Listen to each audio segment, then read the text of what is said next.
समय शिव जी के गण प्रबल थे। उन्होंने जलंधर, शुभ, निशुंभ, महासुर, कालनेमी आदि को पराजित कर दिया। यह देखकर सागर पुत्र जलंधर एक रथ पर, जिस पर लंबी पताका लगी हुई थी, उस पर चढ़कर युद्ध भूमि में संग्राम करने आया। इधर जय और शील नामक शंकर के गण भी संग्राम में तत्पर होकर गरजने लगे। इस प्रकार दोनों सेनाओं के हाथी, घोड़े, शंख, भेरी तथा दोनों ओर के सिंहनाद से धरती त्रस्त हो गई। तत्पश्चात जलंधर ने कोहरे के समान बाणों को चला धरती से लेकर आकाश तक व्याप्त कर दिया और नंदी को 5, गणेश को 5 तथा वीरभद्र को एक साथ ही 20 बाण मारकर उनके शरीर को छेद दिया और मेघ के समान गर्जना करने लगा। यह देखकर रुद्रपुत्र कार्तिकेय ने भी दैत्य जलंधर को अपनी शक्ति उठा के मारी और घोर गर्जना किया, जिसके आघात से वह धरती पर गिर पड़ा, परंतु वह इतना बली था कि जल्दी से उठकर खड़ा हो गया और क्रोध में भरकर वह कार्तिकेय जी पर अपने गदा का प्रहार किया। ब्रह्मा जी के वरदान की सफलता के लिए शंकर पुत्र कार्तिकेय पृथ्वी पर सो गए। गणेश जी और नंदी भी गदा प्रहार से व्याकुल होकर धरती पर गिर पड़े। उसने वीरभद्र पर पड़ित का प्रहार किया, जिससे वीरभद्र का सिर फट गया और रक्त बहने लगा। वह व्याकुल होकर धराशायी हो गए। उनको धरती पर गिरा देखकर शंकर जी के गण चिल्लाते हुए युद्ध भूमि छोड़कर बड़े वेग से भाग निकले। प्रेम से बोलिए लक्ष्मी नारायण की जय, उमापति शंकर भगवान की जय। कार्तिक मास कथा अध्याय 17 समाप्त हुआ। अब सुनिए कार्तिक मास की कथा। एक नगर में एक ब्राह्मण दंपति रहते थे। वे दोनों प्रतिदिन 7 कोस दूर गंगा और यमुना नदी में स्नान करने जाते थे। इतनी दूर आने जाने से ब्राह्मण की पत्नी थक जाती थी। एक दिन उसने अपने पति से कहा कि हमारा एक पुत्र होता तो कितना अच्छा रहता। पुत्र की बहू आती तो हमें घर वापस जाने पर खाना बना हुआ मिलता और बहू घर का काम भी कर देती। अपनी पत्नी की बात सुनकर ब्राह्मण ने कहा कि तूने बात तो सही कही है, चल मैं तेरे लिए बहू ला ही देता हूँ। ब्राह्मण ने कहा कि एक पोटली में आटा डालकर कुछ मोहरे रख दे। ब्राह्मण के कहे अनुसार उसने पोटली बांध दे दी। पोटली लेकर ब्राह्मण चला गया। ब्राह्मण सफर के दौरान यमुना के किनारे बहुत ही सुंदर लड़कियां दिखाई दी। वे रेत में घर बनाकर खेल रही थी। उनमें से एक लड़की ने कहा कि मैं अपना घर नहीं बिगाड़ूंगी, मुझे तो रहने के लिए ये घर चाहिए। लड़की की बात सुनकर ब्राह्मण मन ही मन सोचने लगा कि बहू बनाने के लिए यही लड़की उचित है। जब वह लड़की जाने लगी तो ब्राह्मण भी उसके पीछे पीछे उसके घर तक चला गया। वहां जाकर ब्राह्मण ने उस लड़की से कहा, बेटी, कार्तिक मास चल रहा है, इसलिए मैं किसी के घर खाना नहीं खाता। मैं अपने साथ आटा लेकर आया हूँ। तुम अपनी माता से पूछो कि क्या वह मेरे लिए आटा छानकर 4 रोटी बना देगी। यदि वह मेरा आटा छानकर रोटी बनाएगी तो ही मैं रोटी खा लूँगा। लड़की ने जाकर अपनी माँ को ये सारी बात बताई। माँ ने कहा, उचित है, जाकर ब्राह्मण देव से कह दो कि वह अपना आटा दे दे, मैं रोटी बना दूंगी। जब वह आटा छानने लगी तो आटे में से मोहरें निकली। वह सोचने लगी कि जिसके आटे में इतनी मोहरें हैं उसके घर में कितनी मोहरें होगी। जब ब्राह्मण खाना खाने बैठा तो लड़की की माँ ने उस ब्राह्मण से पूछा, क्या आपका कोई लड़का है और क्या आप उस लड़के की सगाई करने जा रहे हो। यह सुनकर ब्राह्मण ने कहा कि मेरा लड़का तो काशी में पढ़ने गया हुआ है, लेकिन यदि तुम कहो तो खांड कटोरे से विवाह करके तेरी बेटी को अपने साथ ले जाऊं? लड़की की माँ ने कहा, ठीक है ब्राह्मण देव। इस पर लड़की की माँ ने लड़की की खांड कटोरे से शादी करके ब्राह्मण के साथ भेज दिया। ब्राह्मण ने घर आकर कहा, रामू की माँ दरवाजा खोल और देख, मैं तेरे लिए बहू लेकर आया हूँ। ब्राह्मण की पत्नी भीतर से ही बोली, हमारे तो कोई बेटा बेटी नहीं है, तो बहू कहाँ से आई? दुनिया ताने मारती थी, अब आप भी मारने लगे। ब्राह्मण ने कहा, तू दरवाजा खोल कर तो देख। जब ब्राह्मणी ने दरवाजा खोला तो सामने बहू को खड़ी देखा। उसने बहू का स्वागत किया और आदर सत्कार से अंदर ले गई। अब जब ब्राह्मण अपनी पत्नी के साथ नदी स्नान करने जाता तो पीछे से बहू घर का सारा काम करके और खाना बनाकर रखती थी। वह उनके कपड़े धोती और रात को हाथ पैर भी दबाती थी। इस तरह बहुत दिन बीत गए।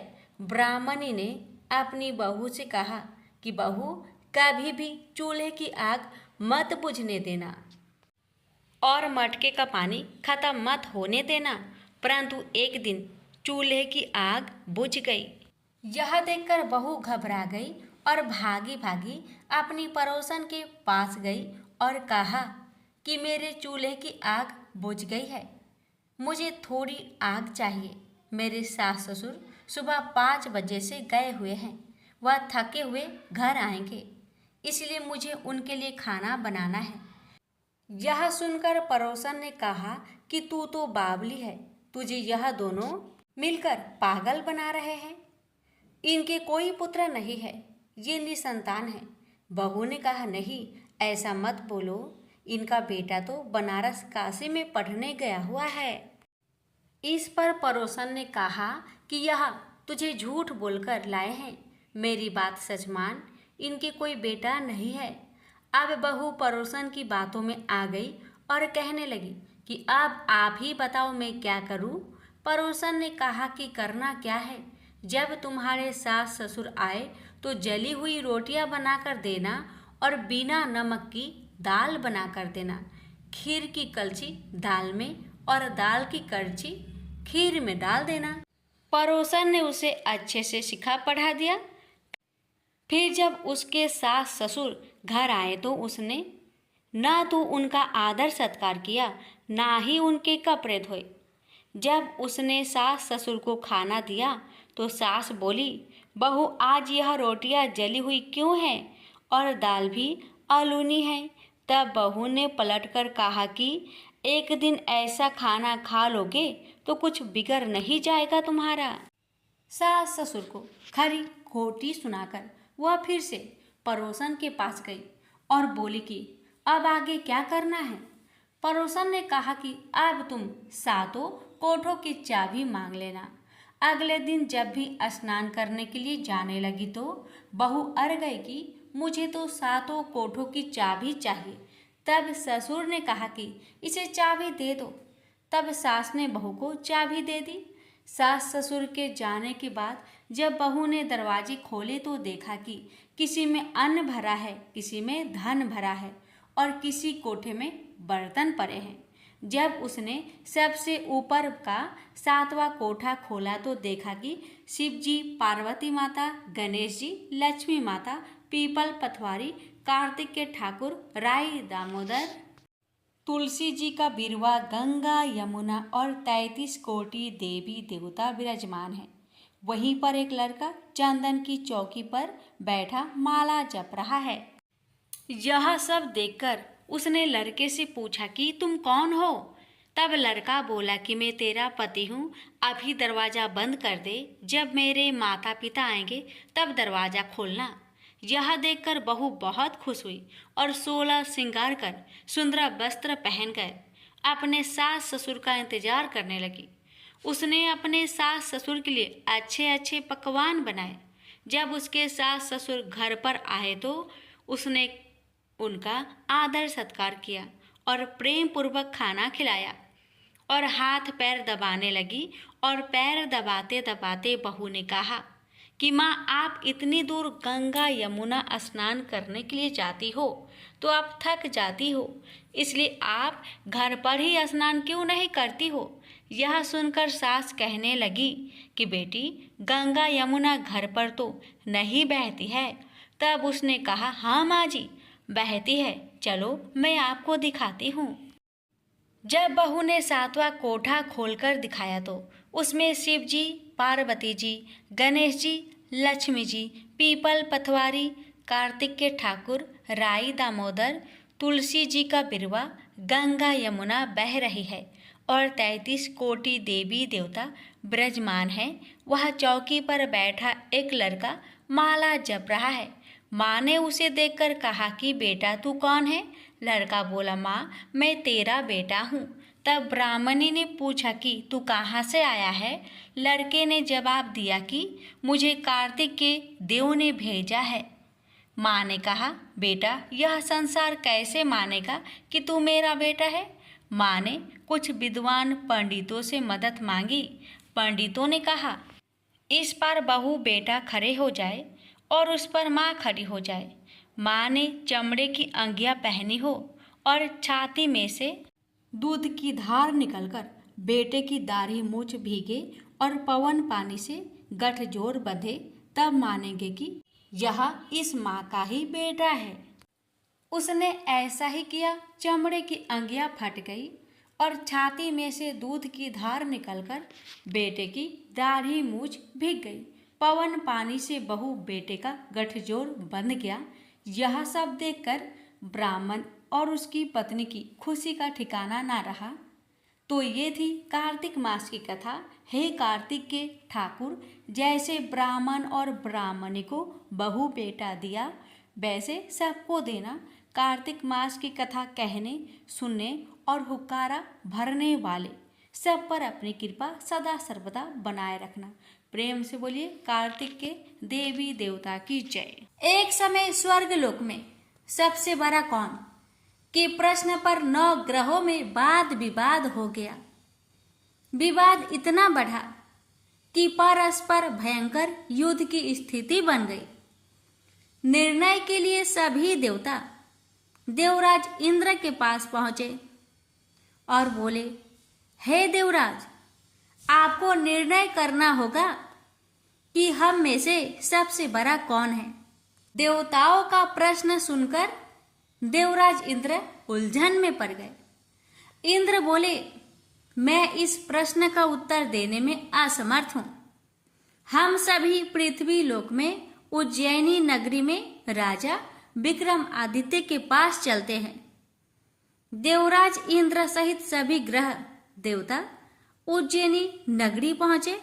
महल में पहुंचकर जब देवताओं ने उनसे अपना प्रश्न पूछा तो राजा विक्रमादित्य भी कुछ देर के लिए परेशान हो उठे, क्योंकि सभी देवता अपनी अपनी शक्तियों के कारण महान थे। किसी को भी छोटा या बड़ा कह देने से उनके क्रोध के प्रकोप से भयंकर हानि पहुंच सकती थी।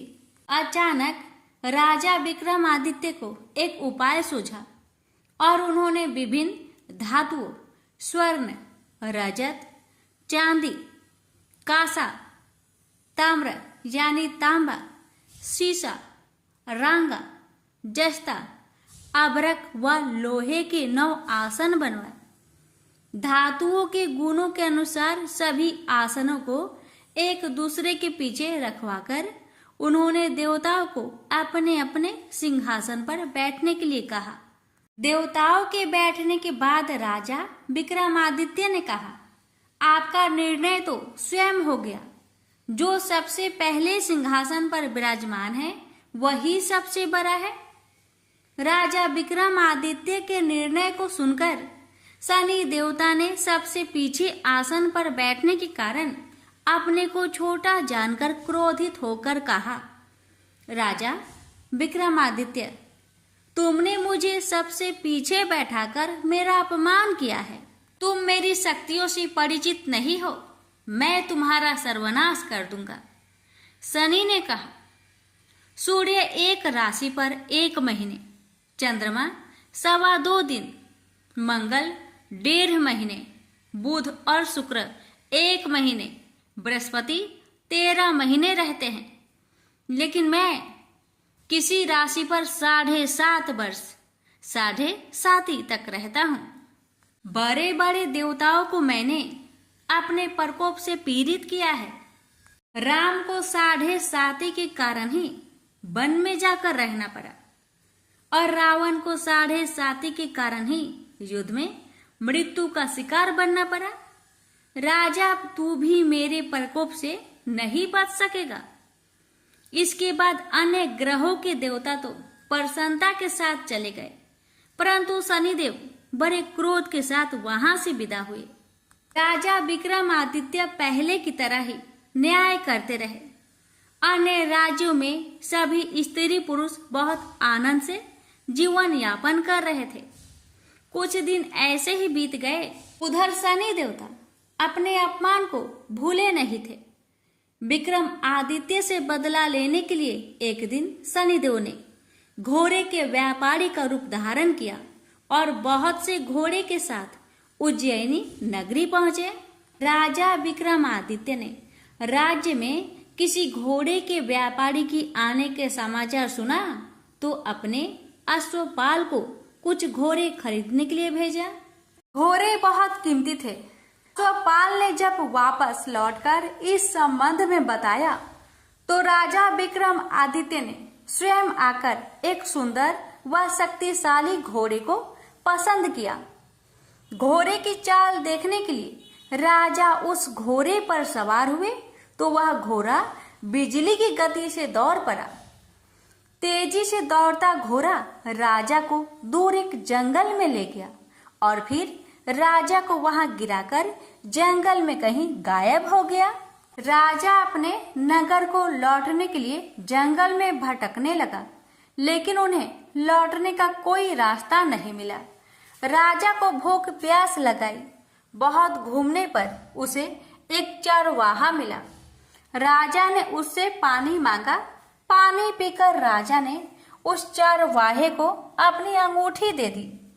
फिर उससे रास्ता पूछकर वह जंगल से निकलकर पास के नगर में पहुंचा। राजा ने एक सेठ की दुकान पर बैठकर कुछ देर आराम किया। उस सेठ ने राजा से बातचीत की तो राजा ने उसे बताया कि मैं उज्जैनी नगरी से आया हूँ। राजा के कुछ देर दुकान पर बैठने से सेठ जी की बहुत बिक्री हुई। सेठ ने राजा को बहुत भाग्यवान समझा और खुश होकर उसे अपने घर भोजन के लिए ले गया। सेठ के घर में सोने का एक हार खूंटी पर लटका हुआ था। राजा को उस कमरे में छोड़कर सेठ कुछ देर के लिए बाहर गया। तभी एक आश्चर्यजनक घटना घटी। राजा के देखते देखते सोने के उस हार को खूंटी निकल गई। सेठ ने कमरे में लौटकर हार को गायब देखा तो चोरी का संदेह राजा पर ही किया, क्योंकि उस कमरे में राजा ही अकेला बैठा था। सेठ ने अपने नौकरों से कहा कि इस परदेशी को रस्सियों से बांधकर नगर के राजा के पास ले चलो। राजा ने विक्रमादित्य से हार के बारे में पूछा तो उसने बताया कि उसके देखते ही देखते खूंटी ने हार को निगल लिया था। इस पर राजा ने क्रोधित होकर चोरी करने के अपराध में विक्रमादित्य के हाथ पांव कटवाने का आदेश दे दिया। राजा विक्रमादित्य के हाथ पांव काटकर उसे नगर के सड़क पर छोड़ दिया गया। कुछ दिन बाद एक तेली उसे उठाकर अपने घर ले गया और उसे अपने कोल्हू पर बैठा दिया। राजा आवाज देकर बैलों को हाँकता रहता। इस तरह तेली का बैल चलता रहा और राजा को भोजन मिलता रहा।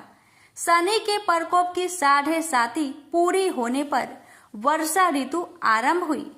राजा विक्रमादित्य एक रात मेघ मल्हार गा रहा था कि तभी नगर के राजा की लड़की राजकुमारी मोहिनी रथ पर सवार उस तेली के घर के पास से गुजरी। उसने मेघ मल्हार सुना तो उसे बहुत अच्छा लगा और दासी को भेजकर गाने वाले को बुला लाने को कहा। दासी ने लौटकर राजकुमारी को अपंग राजा के बारे में सब कुछ बता दिया। राजकुमारी उसके मेघ मल्हार से बहुत मोहित हुई, अतः उसने सब कुछ जानकर भी अपंग राजा से विवाह करने का निश्चय कर लिया। राजकुमारी ने अपने माता पिता से जब यह बात कही तो वे हैरान रह गए। रानी ने मोहिनी को समझाया, बेटी तेरे भाग्य में तो किसी राजा की रानी होना लिखा है, फिर तू उस अपंग से विवाह करके अपने पांव पर कुल्हाड़ी क्यों मार रही है। राजकुमारी ने अपनी जिद नहीं छोड़ी। अपनी जिद पूरी करने के लिए उसने भोजन करना छोड़ दिया और प्राण त्याग देने का निश्चय कर लिया। आखिर राजा रानी को विवश होकर अपंग विक्रमादित्य से राजकुमारी का विवाह करना पड़ा। विवाह के बाद राजा विक्रमादित्य और राजकुमारी तेली के घर में रहने लगे। उस रात स्वप्न में शनिदेव ने राजा से कहा, राजा तुमने मेरा प्रकोप देख लिया, मैंने तुम्हें अपने अपमान का दंड दिया है। राजा ने शनिदेव से क्षमा करने को कहा और प्रार्थना की, हे शनिदेव, आपने जितना दुख मुझे दिया है अन्य किसी को न देना। शनिदेव ने कुछ सोचकर कहा, राजा मैं तुम्हारी प्रार्थना स्वीकार करता हूँ। जो कोई स्त्री पुरुष मेरी पूजा करेगा, शनिवार को व्रत करके मेरी व्रत कथा सुनेगा, उस पर मेरी अनुकंपा बनी रहेगी।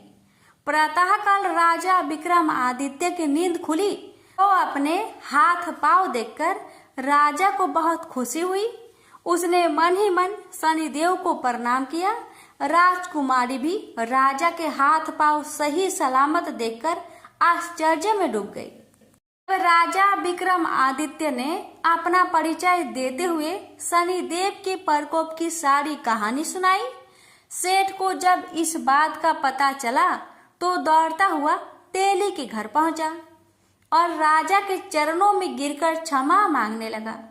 राजा ने उसे क्षमा कर दिया क्योंकि यह सब तो शनिदेव के प्रकोप के कारण हुआ था। सेठ राजा को अपने घर ले गया और उसे भोजन कराया।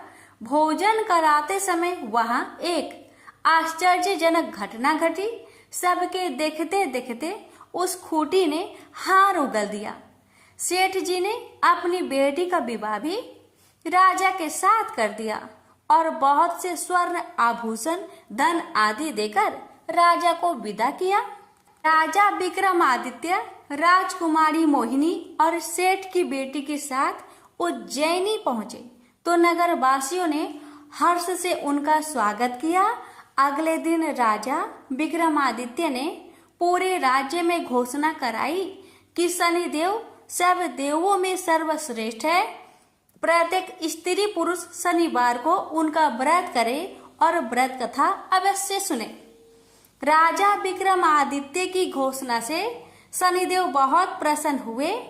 शनिवार का व्रत करने और व्रत कथा सुनने के कारण सभी लोगों की मनोकामनाएं शनिदेव की अनुकंपा से पूरी होने लगी।